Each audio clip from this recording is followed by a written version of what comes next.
The world came to Porter in fragments as he woke in a surreal white plain, the starkness of the environment pressing on him like the weight of forgotten dreams. His blue robes clung tightly to his body, their fabric a cocoon against the unrelenting stillness. The ground beneath him felt solid yet intangible, a textureless expanse that defied comprehension. Scattered throughout this boundless void were patchwork fires, flames blazing in chaotic, unpredictable directions.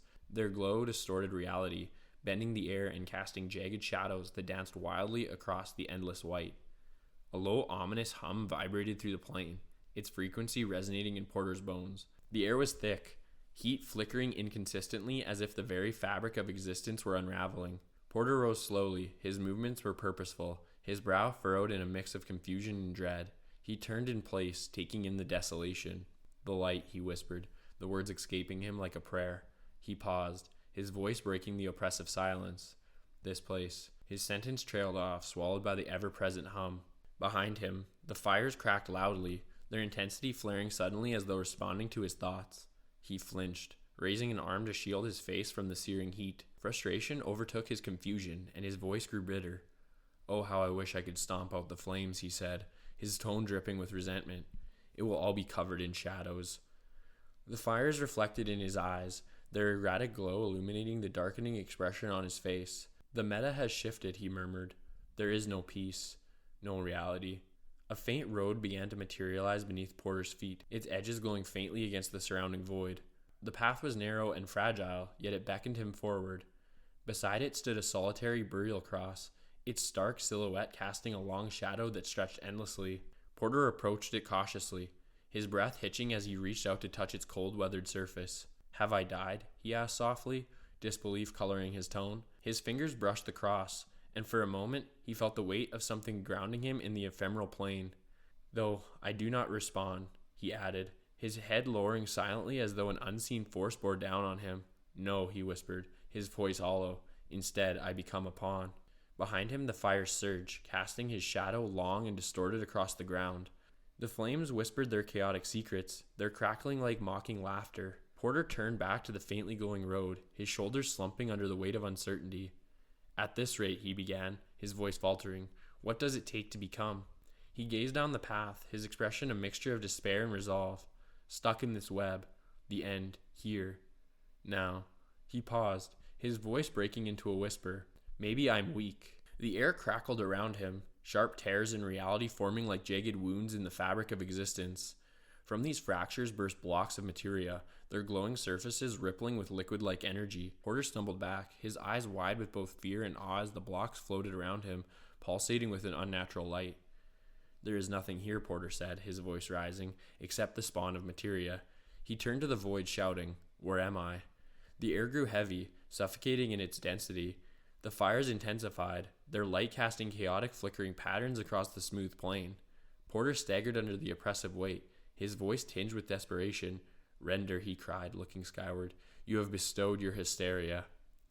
The crackling fires quieted slightly as Porter straightened, his jaw tightening. "My people," he said, his tone soft. "They must be here." He paused, his voice dropping. "That was always a dream." Small patches of vibrant grass began to sprout alongside the glowing road, their green blades defying the starkness of the plain. Porter slowed as he approached a rectangular pillar, its surface adorned with a single carved eye.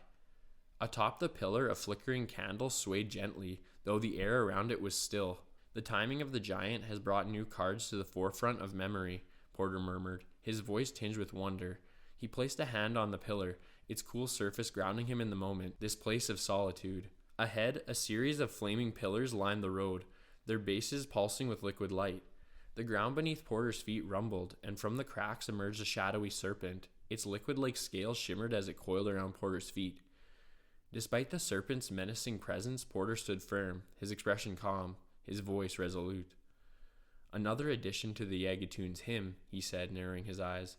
"The plot. It was the end which was to come together, and it has through the fall." The serpent hissed before slithering away, its form dissolving into the ground as though consumed by the void. Porter continued forward, his gaze fixed on a second pillar covered in an intricate pattern of black and white interlocking tiles. The air around it grew still. "Silence," Porter said, his tone was reverent. A faint ping pierced the quiet, drawing Porter's attention to a hovering block marked with an eye, Above it, a black triangle with an X shimmered and pulsed softly. Porter stared, transfixed. A quest, he whispered, the word carrying weight. Descending a gentle hill, Porter entered a garden of layered pillars, their surfaces glowing faintly. Surrounding him were perception flowers, their petals blinking rhythmically, almost as if they were alive. As he walked, the road seemed to take on a life of its own, leading him toward a pulsing black light ahead. The light projected a hologram onto the ground, a shadowy figure that bore an uncanny resemblance to Porter himself. The figure wore slick black robes, and a long curling tail ending in a claw swayed behind it. The figure's distorted voice spoke briefly, unintelligible, before dissipating into the void. Porter stared at the spot where it had been, his expression tightening. "I am of you," he said softly, his voice steady. "An augmentation. What does this mean?" Straightening his posture, he looked skyward. That reflection, a series of self. "Argnor, I am here." Porter crested the final hill and froze. Before him sat Argnor, the giant lord of fire. His small, toy-like body perched on a block, yet his presence radiated power. 3 orange eyes danced across the blank white mask that obscured his face, while his fiery hair flickered like molten flames in a wind that did not exist. "Hello, young one," Argnor said, his voice deep. "Welcome to the end." He leaned slightly forward, his gaze unyielding. "You were set long ago, in the forest deep in the grove. The war gods were there to guide you. Your practice, your dedication to perception, has fashioned you into a blade of precision." Argnor's voice grew solemn. "We are sorry for all the confusion. When you step forth into the new meta, you will understand why it happened as it did." He leaned back slightly, his fiery hair swirling.